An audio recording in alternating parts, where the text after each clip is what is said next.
Ah, the Mustang, one of the original pony cars. The first pony car, of course, being the Plymouth Barracuda, which came out 2 weeks before the Mustang did back in 1964. I found that out by looking on Wikipedia, so it must be a true fact. And this is an actual Mustang. It's not some electric crossover pretending to be a Mustang. This is a true V8 muscle car. So, what's it like to drive a convertible Mustang in the middle of summer? Well, obviously, let's go for a drive and find out.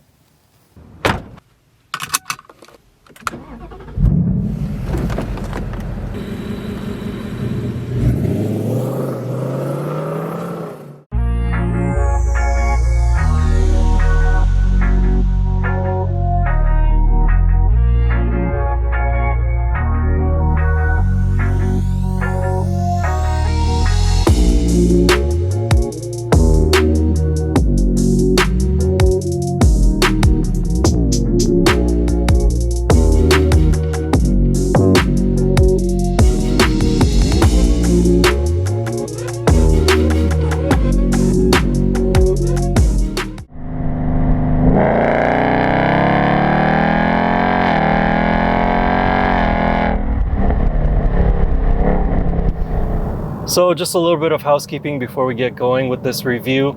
I really hope that this microphone can pick up what I'm saying, because convertible in the summer, the top has to come down. It's an unspoken law. If you can't hear me, then I'll just use subtitles with a little bouncing wheel. And also, I'm shooting this later in the evening because right now we're in the middle of a huge heat wave here in Vancouver. Tomorrow it's supposed to get up to like 40 degrees Celsius in some parts of the city. 40 degrees. We're not used to that heat. We're used to rain, not heat. Anyway, the Mustang is available with 3 engine options: a 2.3 liter EcoBoost, a supercharged V8 and the GT 500, or what I have here, a classic 5.0 V8. It produces 460 horsepower and 420 pound-feet of torque. While this engine produces less torque than the 6.2 liter V8 in the Chevy Camaro SS, 0 to 60 miles an hour takes roughly the same time at around 4 seconds. The peak torque figure is in the mid RPM range, while the peak power figure is pretty much right up at the red line at 7,000 RPMs. Best of all, there's no waiting for a turbocharger to build boost because, as they used to say, there's no replacement for displacement. This engine also makes some really nice noises, and this particular demo vehicle has the active exhaust system. And it sounds like this.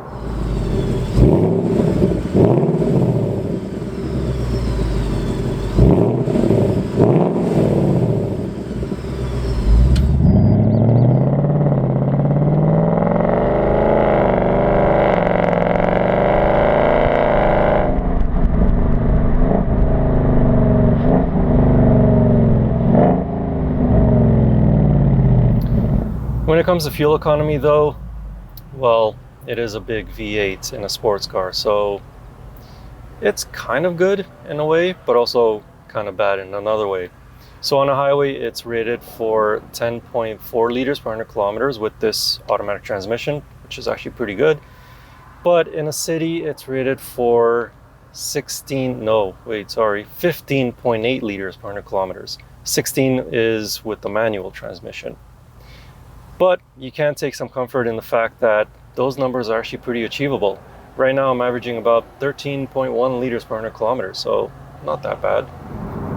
And like I said, made it to this engine as a 10-speed automatic transmission. You can get it with the 6-speed manual as well, of course. This 10-speed has some unique characteristics, or rather odd is probably a better word to describe it. So when you set off from a stop at a normal pace, it goes from first to third, and then 4, 5, 6, 7, 8, 9, 10. And then the same thing when you come to a complete stop. It goes 5, 4, 3, 1. It skips second gear. Of course, if you do put your foot down a bit harder, or when you're in sport or track mode, it does use that second gear. But it's a bit odd that it actually skips it. And it's totally normal, because I experienced the same thing when I test drove the F-150 Power Boost a while back. And another odd characteristic about this 10-speed is the fact that Again, when you set off at a normal pace, it very quickly tries to get in its topmost gear to save fuel. So even before I hit 60 kilometers an hour, I'm noticing that I'm already in 8th gear. Just a little observation that I noticed. But as for the shifts themselves, they're smooth and it's reasonably quick to respond. I mean, if I put my foot down, from 9th to 4th, pretty quick. Stopping this car are 4-piston fixed calipers on the front and single floating calipers on the back. And they are pretty sensitive at first, at least if you're not used to it. The brake pedal is really nice and firm, which is what you want when you're on a track. On the streets, if you push it too hard, obviously you're going to be stopping much more quickly than you expected. But after a while, you do get used to it. And if you do want even more braking force, you can get the Mustang with 6-piston Brembo front calipers. Not so long ago, the Ford Mustang had an archaic solid rear axle. It made for very vague handling dynamics with uncontrollable oversteer usually being the end result of putting your foot down on the throttle. Thankfully, Ford modernized the Mustang GT and gave it independent rear suspension with this generation. The result is a true sports car handling dynamic that is much more controllable. The steering response is quick and the effort can be changed from comfort, normal to sport at a flick of a switch. There isn't that much difference between the modes, but steering is communicative and direct. Taking the Mustang convertible around corners is a joy, and it doesn't feel as though it wants to snap oversteer into a crowd of onlookers at a car meet. The car has a lot of grip and it gives you the confidence to push it on a twisty mountain road like this one. The Mustang is now a true 21st century sports car.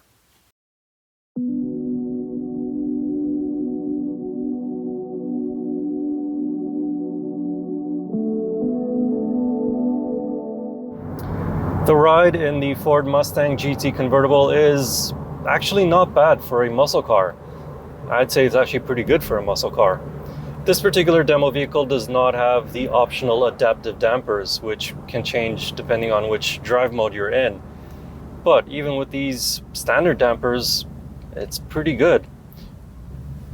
Obviously, you may want to avoid the bigger bumps, maybe play a little bit of Minesweeper, but for daily commutes or even long trips, it's actually really comfortable. As for noise, well, of course it is a convertible after all, so there will be some wind noise even with the top up on a highway.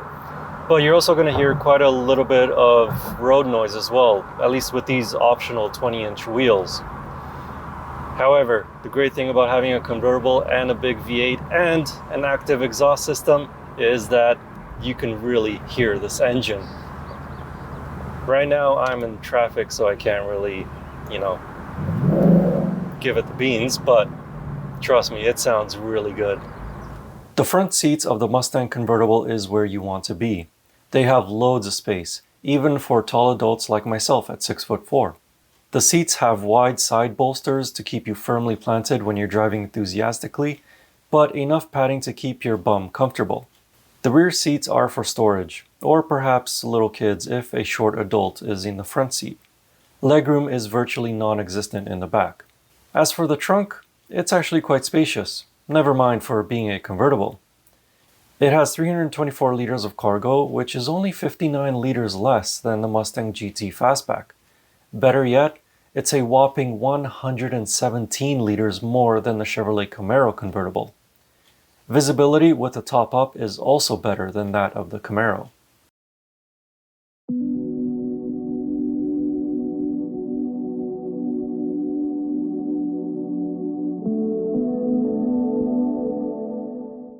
The 2021 Ford Mustang GT convertible is only available as a premium GT.